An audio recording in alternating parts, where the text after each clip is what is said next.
Ada seorang lansia naik bus, berdiri dengan gemetar di samping seorang wanita. Kemudian seorang ibu-ibu mengatakan, "Kamu tidak bisa memberi tempat duduk pada lansia." Si wanita berpura-pura tidak dengar. Pandangan semua orang tertuju padanya. Si lansia berkata, "Tempat duduk ini aku berikan saja ke kamu." Si ibu-ibu makin marah dan mengomel lagi. Si wanita dengan tenang berkata, "Mau duduk? Duduk di sini saja." Si lansia kaget, dan yang lainnya marah. Si wanita tidak meladeni mereka. Tapi dia tidak tahu, semua ini direkam oleh seorang anak magang stasiun TV. Si wanita tiba ke stasiun tujuannya. Si anak magang mengejarnya. "Mohon tanya, kamu hanya tinggal satu stasiun sudah sampai tujuan, kenapa tidak mengalah?" Si wanita menjawab dengan kesal, "Aku hanya tidak ingin memberikan tempat dudukku, tidak ada asalan lainnya." Si anak magang kembali ke stasiun TV, memberikan videonya ke supervisornya. Setelah melihat video itu, supervisornya langsung bersemangat. Ini pasti akan jadi berita populer. Dia segera mengatur orang. Berita utama hari ini. Dan benar, beritanya langsung populer. Di internet langsung ramai. Saat acaranya disiarkan, penghasilan dari SMS yang masuk ke stasiun TV saja sudah mencapai $130.000. Semua rekan kerja memberinya selamat. Bahkan atasannya pun memujinya, dan berkata padanya, "Mumpung masih ramai, cepat buatkan acara topik khusus." Supervisor yang cakap bekerja langsung memanggil para ahli untuk berdebat. Bahkan berkata pada para ahli, jika ada perbedaan pendapat masing-masing, bisa langsung dibicarakan semuanya. Tidak perlu segan-segan. Kedua ahli langsung mulai mengomel dengan wajah yang gelisah. Dan benar saja, begitu acara topik ini keluar, langsung menimbulkan kontroversi. Identitas si wanita langsung ditemukan oleh orang-orang. Layar dipenuhi dengan berbagai omelan yang membawa-bawa nama si wanita. Kata kasar macam apapun ada. Si wanita panik, dia adalah sekretaris dari bos perusahaan terkenal.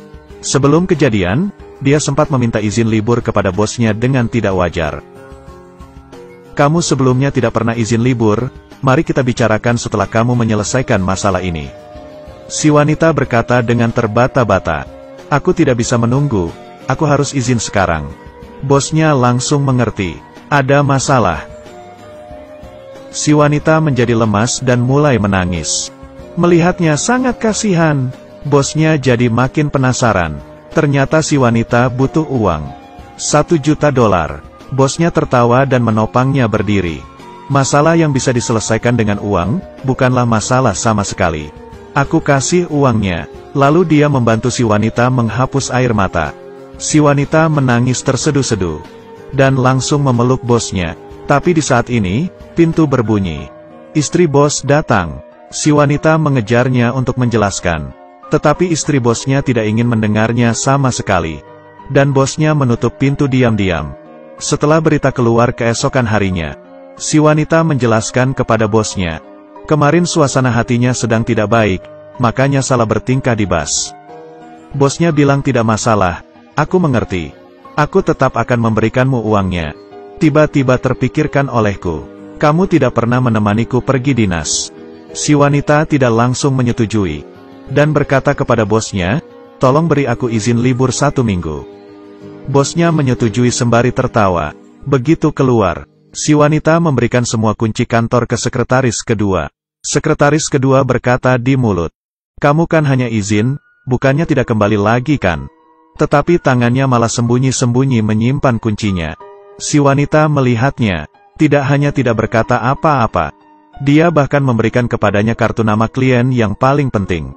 Tetapi yang dia tidak ketahui adalah, setelah dia keluar, sekretaris dua yang baru saja tersenyum ramah kepadanya, mengetik dengan cepat di komputer. Ternyata dialah yang membocorkan identitas si wanita. Sekeluarnya dari kantor, si wanita bertemu dengan si anak magang. Berkata bahwa dia ingin minta maaf kepada si lansia. Dan videonya dengan cepat selesai direkam. Si anak magang buru-buru kembali ke stasiun TV mengedit videonya. Melihat hatinya si wanita sedih. Berkata, biar kakakku menemanimu. Kakaknya adalah pacar supervisornya. Dia juga tahu masalah si wanita di bus. Berkata, aku mengerti keadaanmu tidak baik. Aku belakangan ini juga tidak baik, sedang berhutang beberapa $10.000. Tidak disangka si wanita berkata, "Aku bantu kamu kembalikan hutang ini. Aku sewa kamu selama seminggu. Syaratnya hanya satu, kamu tidak boleh bilang ke siapapun tentang masalahku." Orang ini adalah ibu-ibu kaya raya. Bukan orang kaya biasa. Pelayan toko bertanya dia mau jam tangan yang seperti apa. Melihat jam tangannya dipakai satu saja, aku tidak ingin membelinya.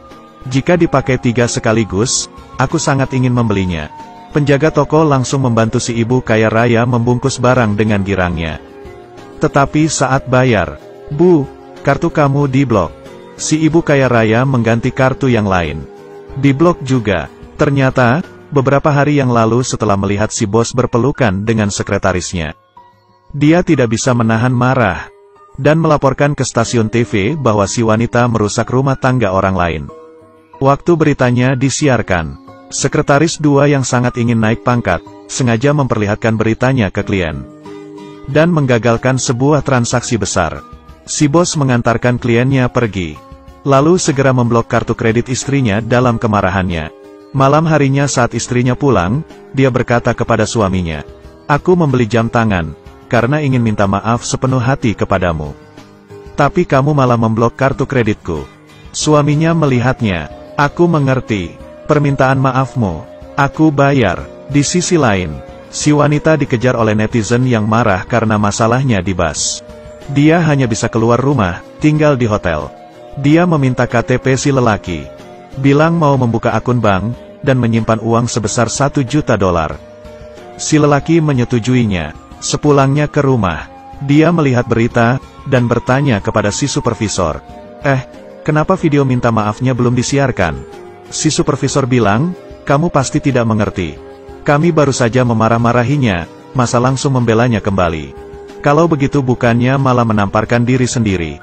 Tunggulah beberapa hari." Dan si wanita di saat ini, sendirian di hotel, tidak melihat video permintaan maafnya sendiri. Di layar hanya ada omelan dan kata kasar. Bahkan blognya diretas.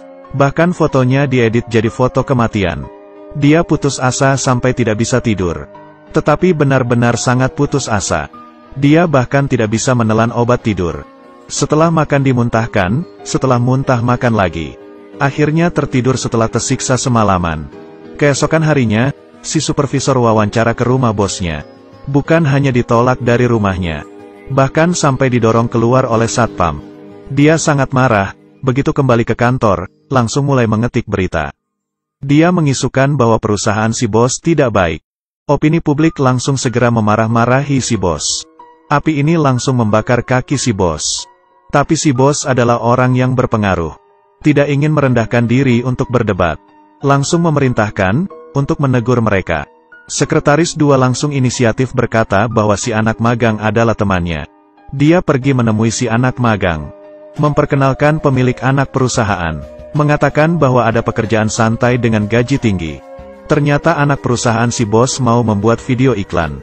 Kalian tidak perlu buat, hanya perlu memberikan beberapa masukan saja.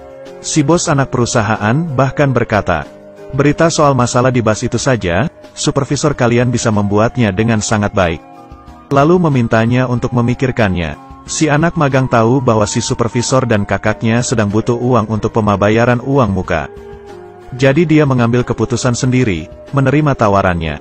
Dan saat si lelaki menemui si wanita, dia sudah berubah menjadi seperti ini.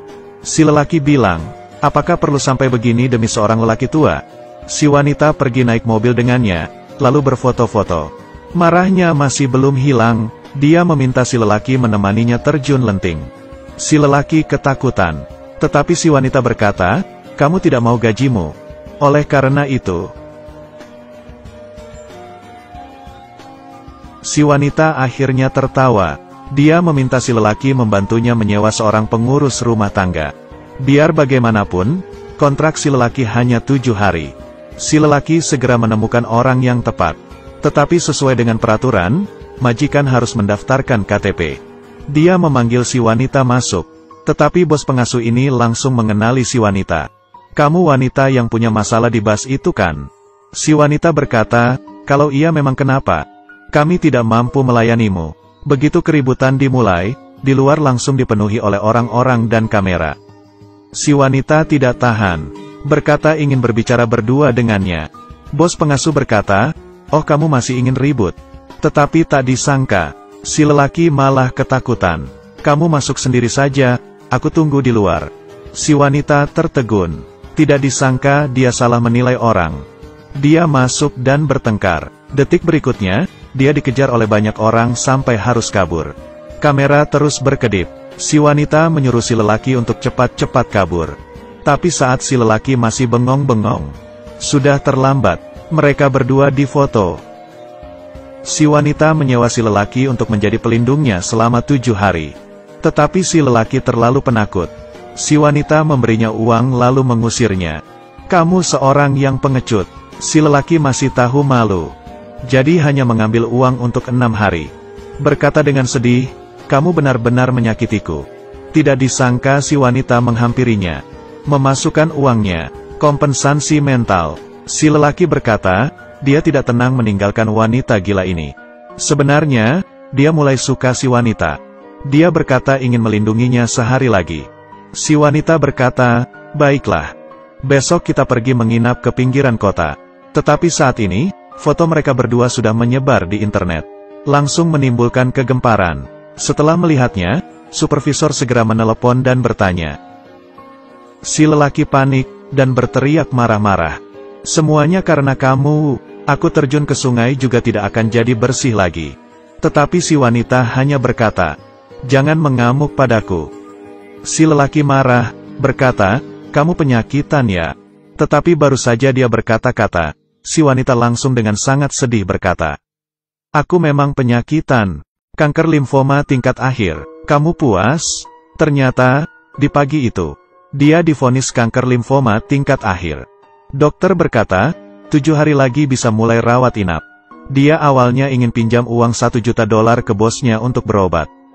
Tetapi si wanita mencari info di internet. Tidak bisa diobati. Dan lagi dia adalah anak yatim piatu. Dalam kepanikan dan frustrasi tanpa yang mendampingi. Naik ke bus dengan pikiran yang kebingungan. Saat-saat terakhir dalam kehidupannya, dia yang selalu menjadi anak, siswa, dan karyawan yang baik. Hanya ingin memberontak sekali saja. Makanya dia melakukan hal tersebut. Siapa yang tahu, malah perlahan-lahan menjadi kekerasan dunia maya yang luar biasa. Dia melempar hasil pemeriksaannya ke muka si lelaki. Si lelaki baru menyadari apa yang telah dilakukan dirinya. Dia menelepon si supervisor, tidak menjelaskan apapun. Hanya berkata, dia akan menemani si wanita sehari lagi. Bahkan menemani si wanita rawat inap, sebelum masuk ke ruang pemeriksaan. Si wanita berkata, "Aku pergi dulu ya." Begitu si lelaki menyadari ada yang tak beres. Dia langsung masuk ke ruang pemeriksaan. Tidak ada orang. Setelah polisi datang dia baru tahu, si wanita sudah bunuh diri. Setelah kejadian ini, semua orang menyesal. Si bos menyesal, tidak lebih memperhatikan bawahannya. Si lelaki menyesal. Tidak seharusnya tidak bisa membedakan yang baik dan salah. Si anak magang menyesal, tidak bersikeras agar video permintaan maaf si wanita disiarkan. Rekan kerjanya juga menyesal, tidak seharusnya menggosipinya mengikuti keramaian. Oleh karena itu, supervisor yang membocorkan nama si wanita, menerima potongan biaya dari video iklan anak perusahaan. Si supervisor juga menyesal, tetapi sudah terlambat. Dia dipecat, kehilangan pekerjaan dan kekasih. Apakah ada yang menyadari? Sebenarnya tidak semua orang menyesal. Memang benar, video yang diedit oleh si supervisor adalah dalang utamanya. Tetapi yang benar-benar membuat si wanita putus asa adalah mereka. Aku tidak tahu apakah mereka menyesal. Tapi aku dapat menebak, mereka mungkin sudah lupa akan hal ini. Mereka mungkin sudah mulai pergi ke masalah lainnya. Tidak sabar untuk melanjutkan, membela keadilan, lagi. Akhir cerita. Si lelaki menggunakan nama si wanita, menyebarkan ingatan tentang 7 hari di akhir kehidupannya. "Aku ingin melewati setiap jamnya dengan sebaik-baiknya. Setiap menit, setiap detik." Dia ingin senyuman manis si wanita menegur semua orang. Jangan sampai suara halayak ramai melebihi kekuatan dari kebenaran. Jangan membiarkan isu yang beredar menginjak-injak kebenaran yang datang terlambat. Tapi aku merasa tindakannya sia-sia. Karena dalam gelombang celaan yang ramai, Tidak akan ada yang mendengar catatan kecil ini. Lagi pula kita tahu, kenyataan tidak bisa menghindari hal nyata ini. Kamu lihat sekarang, selain orang gila, siapa lagi yang jujur? Baiklah, cerita selesai. Kalau kamu suka cerita ini, jangan lupa like-nya ya. Kita berjumpa lagi lain waktu.